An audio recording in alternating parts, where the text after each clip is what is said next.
Hey everyone, welcome back to my channel. কেমন আছো তোমরা সবাই? আরও একটা নতুন ব্লগ নিয়ে চলে এসেছি। তোমরা নিশ্চয়ই ভাবছো যে এটা আমি কোথায় দাঁড়িয়ে আছি। এটা এখন আমি দাঁড়িয়ে আছি কল্যাণী রোডে ভলভো বাসের সামনে। ইয়েস, আমরা এই বাসটায় চেপে যাচ্ছি আজকের ঘুরতে। ইয়েস গাইজ, অনেক দিন পর দূরে কোথাও ঘুরতে যাচ্ছি। আর এটা হচ্ছে বাসের মধ্যে, আর এইদিকে হচ্ছে আমাদের সিট পড়েছে তিনজনের একসাথে, আমার বরের আর আমার শাশুড়ির। কারণ আমরা তিনজনে একসাথে সিট বুকিং করেছি, তাই আমাদের এক সাইডে পড়েছে তিনজনের।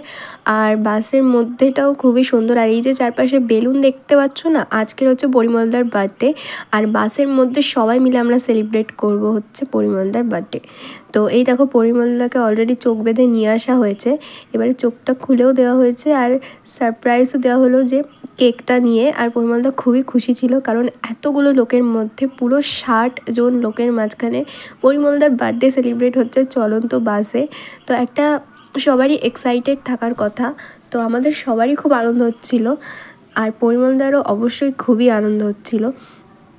তো বাসের মধ্যে যেতে যেতে আমরা করে নিচ্ছি এখন বার্থডে সেলিব্রেট। আর বাইরের ভিউটা দেখো, আস্তে আস্তে সন্ধে হয়ে আসছে, আর বাস আমাদের চলা অলরেডি স্টার্টও হয়ে গেছে। আর খুবই এক্সাইটেড হয়ে আছি কখন পৌঁছাবো।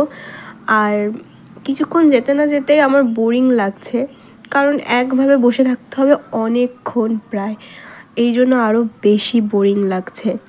দেন তারপরে বাসটা কোলাঘাটে নামলো, ওখানে রান্না বান্না হচ্ছে, আর আমি এখানে খেয়ে নিচ্ছি 1 কাপ কফি খেয়ে রাতের খাবার দাবার খেয়ে আবার বাস চলা স্টার্ট করলো। এখন অনেকটা রাতও হয়ে গেছে। এই সময় নাচ গান করার সাথে সাথে পৌঁছে গেছি এখন ভুবনেশ্বর লিঙ্গরাজ মন্দিরের কাছে। ইয়েস গাইজ, চলো তোমাদেরকে বলেই দিই, আমরা চলে এসেছি আজকের পুরী এখনও ঢুকিনি, এখন আছি ভুবনেশ্বর লিঙ্গরাজ মন্দিরের কাছে। এখানে দাঁড়িয়ে একটুখানি চা ফা খাবো, একটু ফ্রেশ হব, কারণ সকাল হয়ে গেছে। আর সারাটা রাত বাসের মধ্যে থেকে পুরো গা হাত পা পুরো ব্যথা হয়ে গেছে, একটু ভালো লাগছে না। আর এই যে এটা হচ্ছে লিঙ্গরাজ মন্দির, আমরা বাইরেটা ঘুরে দেখবো, আমরা ভেতরে ঢুকতে পারবো না, কারণ হচ্ছে আমরা স্নান করবো না এত সকালবেলা, আর প্রচণ্ড ঠান্ডা সকালবেলা, তাই জন্য আমরা বাইরেটা হচ্ছে ঘুরে ঘুরে এখন দেখছি। তো বাইরেটা খুবই সুন্দর, আর নানা রকম মন্দিরও দেখতে পাচ্ছি। আর মন্দিরগুলো খুব ইউনিক, যেটা এতটাই মানে ইউনিক বলারই মতন না। আর এখানে দেখো, পুরো জলের ওপর একটা মন্দির দাঁড় করানো, যেটা আরও ইউনিক লাগছে। মানে এখান থেকে ওই মন্দিরে পুজো দিতে গেলে মানে নৌকা করে গিয়ে মন্দিরে পুজো দিয়ে আসতে হবে গাইস। আর এখানকার ভিউটা দেখো, জাস্ট সূর্যটা জাস্ট উঠছে, আর সেই ভিউটা জাস্ট অসাধারণ লাগছে। তো প্রত্যেকটা জিনিস এখানে এতটাই ইউনিক আর এতটাই সুন্দর লাগছে বলার মতন না। দেন আমরা তারপর ওখান থেকে ছোট বাসে করে এখন চলে যাচ্ছি বৌদ্ধ মন্দিরের উদ্দেশ্যে। হ্যাঁ, বৌদ্ধ মন্দিরের উদ্দেশ্যে, যেটা আর একটা অসাধারণ জায়গা। মন্দিরটা এতটা সুন্দর, মন্দিরটা বলার মতন না। আর বৌদ্ধ ঠাকুরটা তো জাস্ট ফাটাফাটি। আর জায়গাটা, পরিবেশটাও এত সুন্দর, মানে এতটা শান্তি না, মানে বলারই মতন না, এতটা সুন্দর জায়গাটা। যারা যারা এসছো পুরী, তারা সবাই জানবে যে এখানে প্রত্যেকটা জিনিস, প্রত্যেকটা জায়গা কতটা সুন্দর আর কতটা ইউনিক। দেন আমরা তারপরে চলে গেলাম বৌদ্ধ ঠাকুরের কাছে। এখানে দাঁড়িয়ে সবাই ফটো তুলছে, আমরাও একটু ফটো তুলছিলাম। তো তারপরে চারপাশটা মন্দিরটা একটু ঘুরে দেখছিলাম। মন্দিরের গায়ে নানা রকম নকশা আঁকা, নানা রকম ডিজাইন আঁকা, ইউনিক, যেগুলো দেখতে খুবই সুন্দর লাগছিল। আর ওপর থেকে জাস্ট ভিউটা গাইজ এতটা সুন্দর লাগছে যে বলারই মতন না। আর এখানে দেখো, বৌদ্ধ ঠাকুর ঘুমিয়ে আছেন, উনি হয়তো রেস্ট নিচ্ছেন এখন, আমি জানি না মন্দিরের বিষয়ে। মন থেকে যেটা মনে হলো সেটাই বললাম, তো প্লিজ তোমরা কেউ কিছু মনে করো না।